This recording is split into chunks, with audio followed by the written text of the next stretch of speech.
Hi, and welcome back to Football Made Simple. Match day 2 of Euro 2020's group stage continued, with an old rivalry being renewed when England hosted Scotland.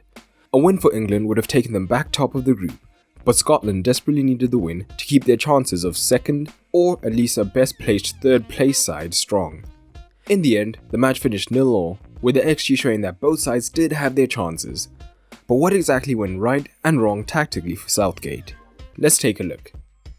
A quick reminder of the formations, with Scotland opting for a back five, whilst England stuck with their opening day 4-3-3. Let's first look at England in possession. From the goal kick, Scotland tended to sit off England in the first phase, allowing the centre-backs to pick up the ball. And Scotland may have noted in the first match that England's 4-3-3 was actually a 4-1-4-1, with Phillips and Mount much higher, meaning that Rice is often the sole option to receive in this first phase and then move the team higher. So, whether they were settling deeper or consistently pressing high, they looked to cut Rice out. When pressing high, Dyke and Adams would press the centre-backs, and McGinn would back this up, pushing higher onto Rice, either to cut out the pass entirely, or if Rice did receive, he was under so much pressure that he was forced to play backwards.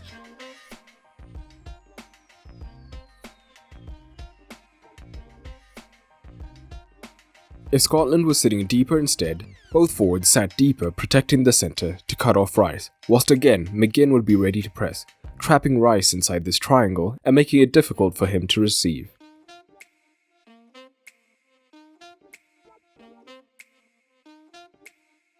Using more midfield rotations, or possibly a dedicated double pivot, could have helped this by providing more options in the first phase. And though Scotland were man-to-man in the midfield, drawing Gilmour or McGregor higher would have left the remaining midfielder more isolated, and with England having two inverted wingers who were willing to occupy that space, that could have been dangerous. At club level, for example, City used a single pivot in Rodri, and when they faced the same problem, either fullback can invert infield to provide another option for progression. Reece James can certainly do this, and Shaw at times has done this for United, but Southgate chose neither option. Instead, when Mount or Phillips were dropping from high to receive, the pressure on them often meant that they were forced backwards, usually to Rice, and it was noticeable how often Rice was on the end of receiving back passes from those higher up, rather than receiving the ball from his centre-backs in order to progress it himself. As a result, England only used the centre of the pitch 19% of the time. So, with no options through the centre, and Scotland using no wingers, the fullbacks were the obvious free men for England, and they had the most touches for the team. But because there were no central options, Shaw and James had to do all the progression, meaning that they had rather deep starting positions, and couldn't make the most of their attacking talents.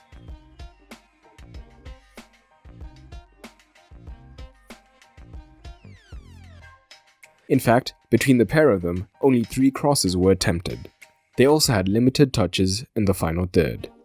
But Scotland's defensive shape was effective at times. If they had committed their wing-backs to press England's full-backs, it would have left 1 versus 1s higher up the pitch, and England could have potentially combined to get in behind or gone long directly. Instead, they maintained a compact 5 lower on the pitch, and it was up to the wide midfielders to track the full-back when they were on the ball side.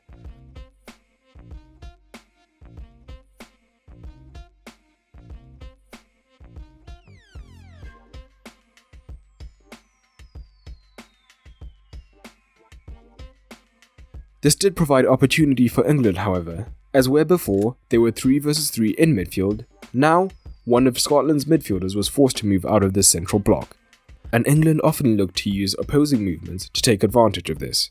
This could be through Kane moving deeper on the right into the space created, looking to drag a centre-back higher, which would then create a gap in the defence that Foden or Phillips would then attack and look to receive the ball over the top.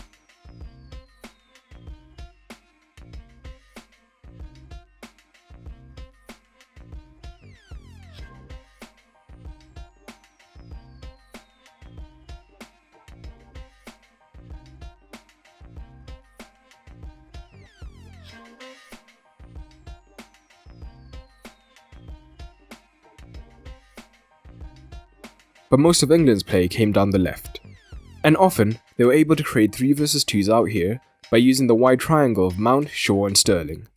If a man was pressing Shaw deep and O'Donnell was high on Sterling, Mount would then make the run into the space in behind the wingback and look to get on the end of a longer ball.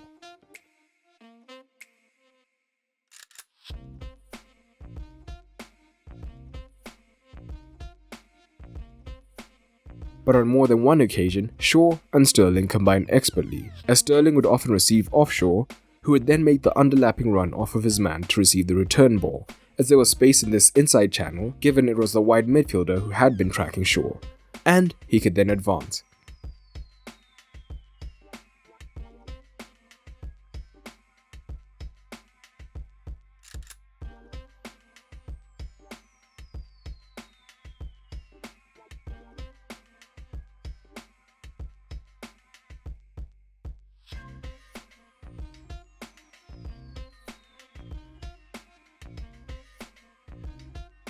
But, as in the first match, Sterling could push higher and create space in this left pocket for Mount to receive, and Sterling could then use his excellent movement to look to get on the end of a chip ball.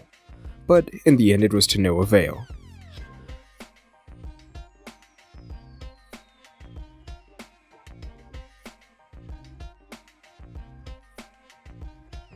Overall, admittedly single events like Stones hitting the post from the corner can change the course of a match. However, the general performance was not great from England. England could have used another elite creator, who's also a goal threat and is capable of beating his man to turn the match around. But of course, they don't have a player that suits that description. But on a serious note though, Sancho has proved since he was 18 that he's not just one of the best young attackers in the world, but just one of the best attackers in the world, and should probably be starting.